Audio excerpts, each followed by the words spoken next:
Hi everyone, today I'm going to give you 5 tips when thinking about building a new construction home.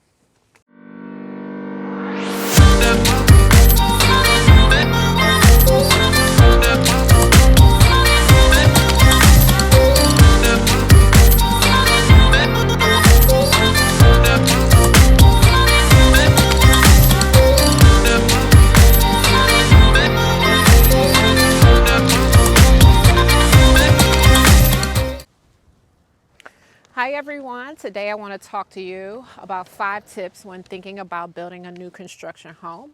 So the first tip I'm going to share with you today is about understanding the time frame. The time frame of the project is very important. Number one, you may need to give your landlord notice, or you may be selling your current home. So you want to set the expectation of when you'll be out of those properties. It may be a situation of you needing to find temporary housing in the meantime. So check with that builder and ask them about that time frame, or how many homes are in the pipeline ahead of yours.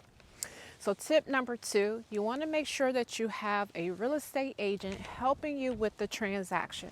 This is important because you definitely need your own representation when looking over the documents and just someone looking out for your best interests.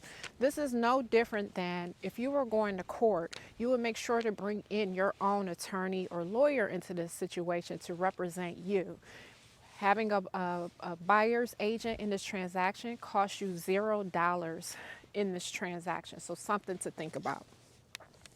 You also want to make sure that you ask for a walkthrough of the model home that you decide to go with.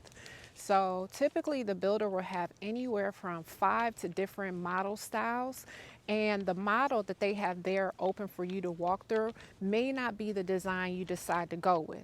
So they usually will have your model maybe at another location. So this is important because you may get through your model and see something that you don't like that can be changed as long as you know about it ahead of time. The builder typically has a relationship or an agreement with a homeowner that they sold that property to, where they can pay them to allow you to tour through their property. Obviously, they do not always tell you this because it is an additional expense to them, and they want to keep their costs as low as possible. Tip number 4 is to ask questions about the lot that you are thinking about going with. Sometimes these lots, or there's a bigger plan around the development, maybe a walking path, yard drains, and things like that, that may not be as desirable of a lot for you, but you don't know about this until afterwards. For example, this driveway that I'm standing in actually has a little elevation to it. And if you have kids like I have kids, then my kids like to play basketball in the yard. So this elevation would not be the best area for them to be able to play basketball. And then tip number 5, the last tip, would be about picking your customization options. When you're picking your options, you want to pick the things that you cannot change after the fact. The paint you can always change, your flooring you can change, even your kitchen countertops you can change. But going with 8-foot ceilings instead of going with 9-foot ceilings are things that you will not be able to change after the fact.